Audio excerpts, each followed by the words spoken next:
Bom, e nesta sexta-feira, o presidente Lula voltou a reclamar do alto preço dos ovos. Num evento em São Paulo, o presidente afirmou que ainda não encontrou um motivo para o aumento. O petista também ironizou a ideia de que as galinhas poderiam ser as culpadas pelo preço alto. Nós estamos agora com um problema de alimento, que vocês sabem que o ovo está caro. E até hoje eu não encontrei uma explicação porque o ovo está caro.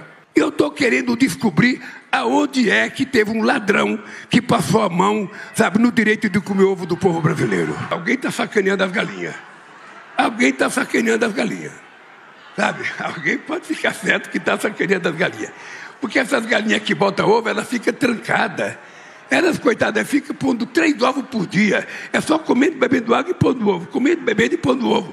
Sabe, não deixa a coitada descansar e vem jogar a culpa em cima da galinha, não. Nós não aceitamos isso.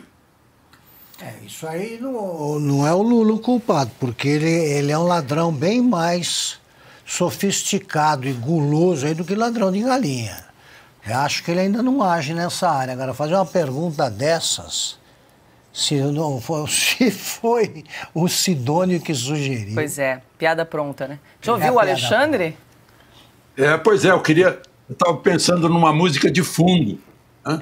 Cadê os ovos que a galinha pôs? Eles eram 3 e eu só vejo 2. Foi exatamente isso que ele mostrou.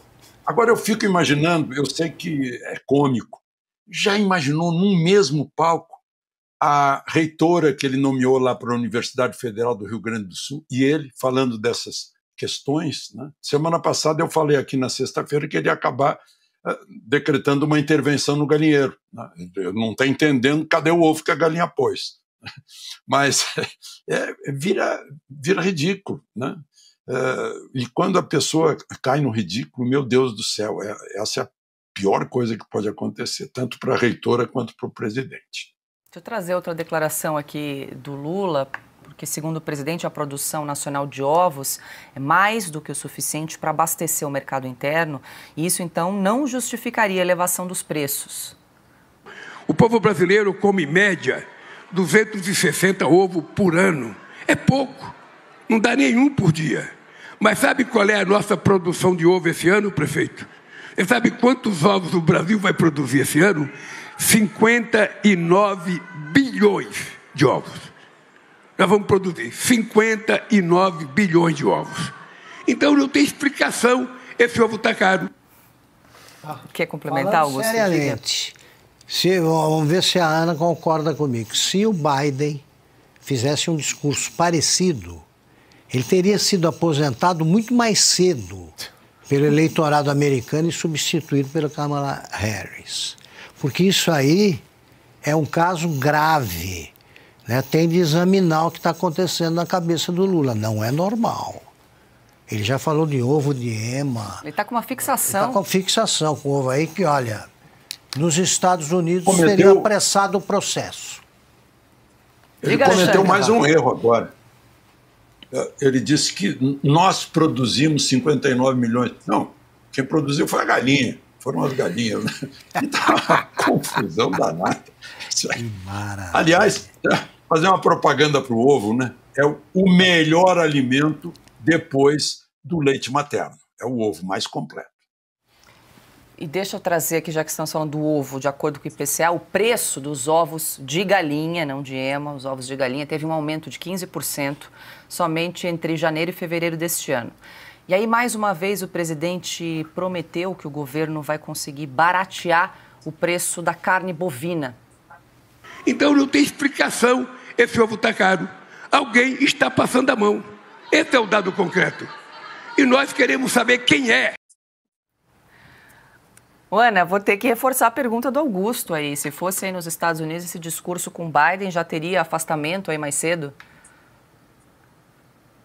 Já teriam invocado aqui a 22ª emenda, se eu não me engano, que é quando o cérebro já foi embora. Agora, o que impressiona é que quando nós assistimos, né, esse tipo de imagem, 14 de março de 2025, parece que ele está em campanha. Parece que está em campanha.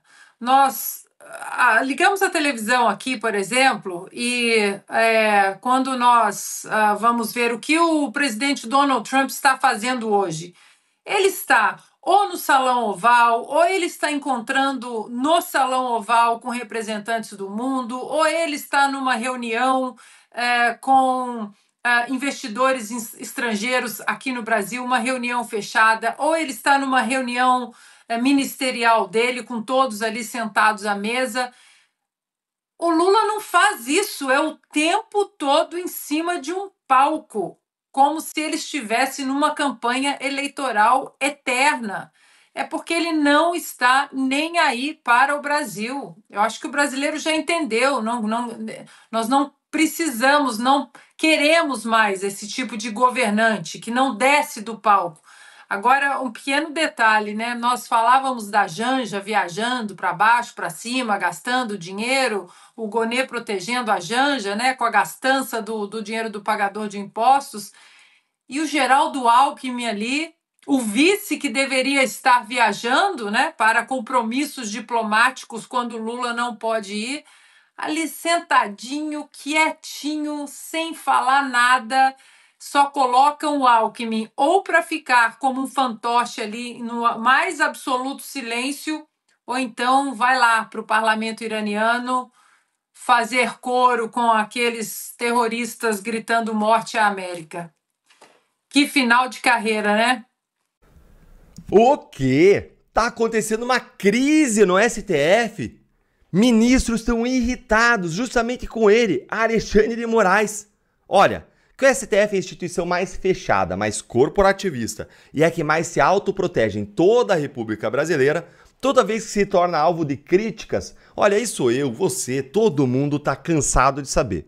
E nos últimos anos a gente tá vendo uma união, vamos dizer assim, no mínimo estranha do STF, que se uniu deixando de lado aqueles debates, aqueles bate-bocas para derrotar o bolsonarismo.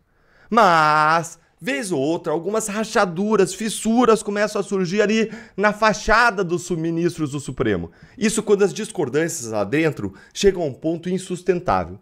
E parece que isso acabou de acontecer agora de novo. E agora é Alexandre de Moraes que está na berlinda. Leia aqui comigo então essa matéria do Lauro Jardim, do jornal O Globo, que eu vou te contar em seguida qual que é o objetivo dos ministros do STF com essa nota e o que eles que estão irritados, incomodados com Moraes, realmente poderiam fazer e que teriam um efeito prático gigantesco muito melhor do que essa nota aí. Mas acompanha aqui comigo. O incômodo de alguns ministros do STF com a postura de Moraes no inquérito do golpe. Aí a figura, em conversas reservadas, alguns ministros do STF se mostraram incomodados com a postura de Alexandre de Moraes na condução do inquérito do golpe. Eles avaliam que o seu comportamento tensiona o caso mais do que necessário. Por que será, hein? Será que porque ele é vítima, juiz, investigador, delegado do caso, procurador, promotor, tudo ao mesmo tempo?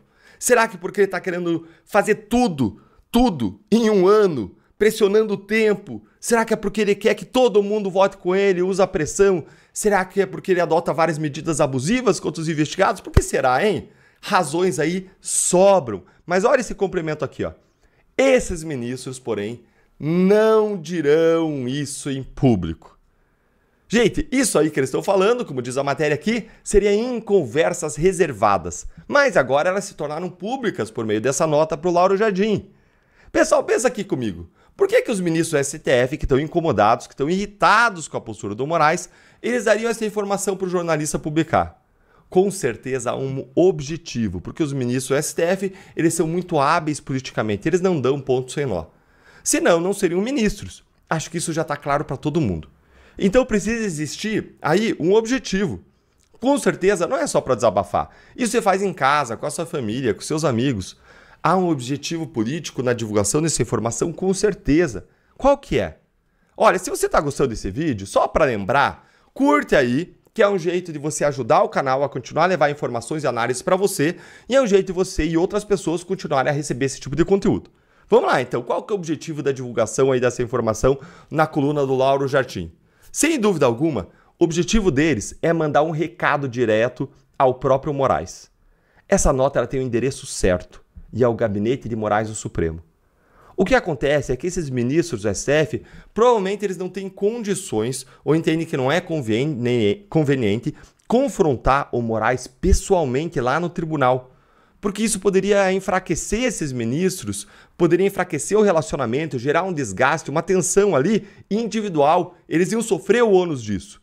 Isso poderia ainda fazer o restante dos ministros que está fechado com Moraes se virar contra aqueles que estão criticando, que não estão gostando, que estão discordando. Então, o que eles fazem?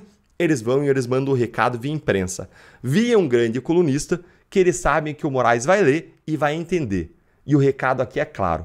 O recado é: Moraes, baixa a bola. Por que baixar a bola, Deltan? Bom, a nota não fala. E aqui a gente só pode especular. E eu quero ouvir a sua opinião. Por que você acha que estão mandando aí o Moraes baixar a bola? Conta aí pra mim que eu vou te dar a minha opinião. A minha leitura é que esses ministros, eles estão preocupados com a postura do Moraes no julgamento da ação do golpe, porque ele é muito agressivo, ele é hostil, ele é bélico com as defesas. Como eu mencionei para vocês, ele pratica uma série de abusos, ele quer condensar o tempo para colocar o Bolsonaro na cadeia até o final do ano.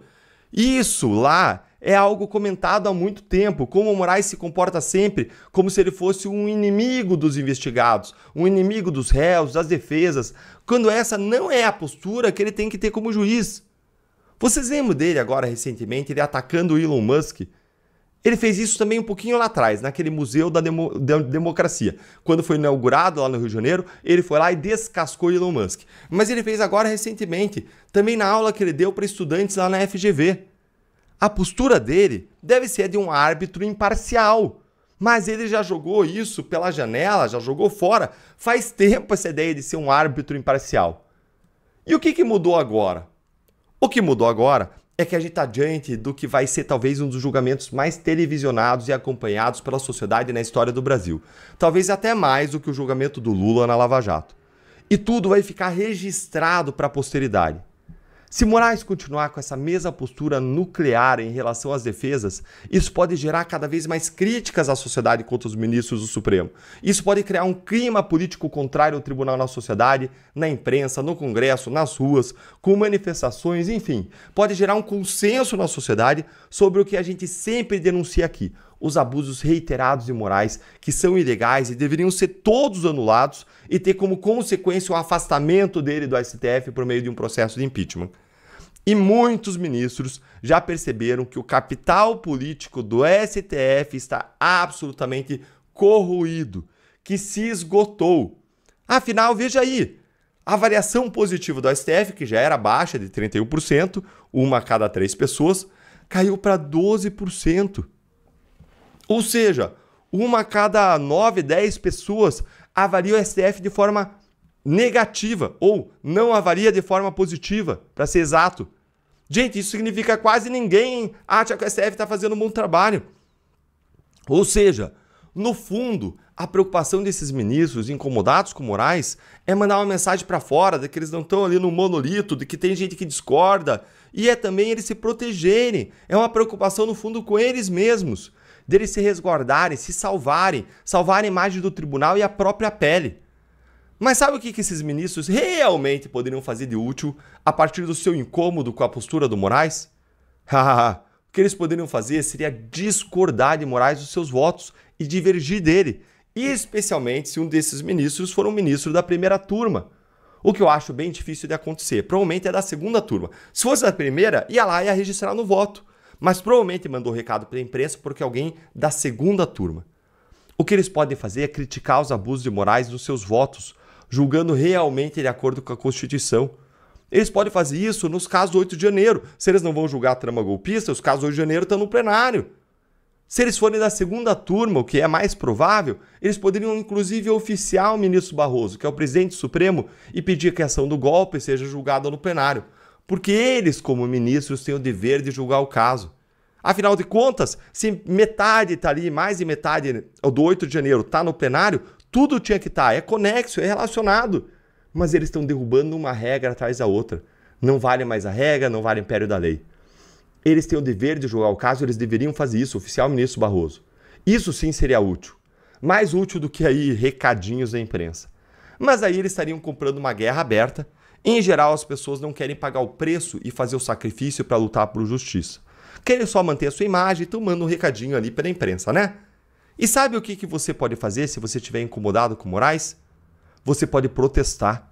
Você pode também pagar o preço, falar nas redes sociais, falar com desenvoltura, com respeito, mas criticar, ser firme. Você pode ir a manifestações pacíficas, legítimas, você pode votar e, mais importante, conseguir mais gente que vote com a direita e você também.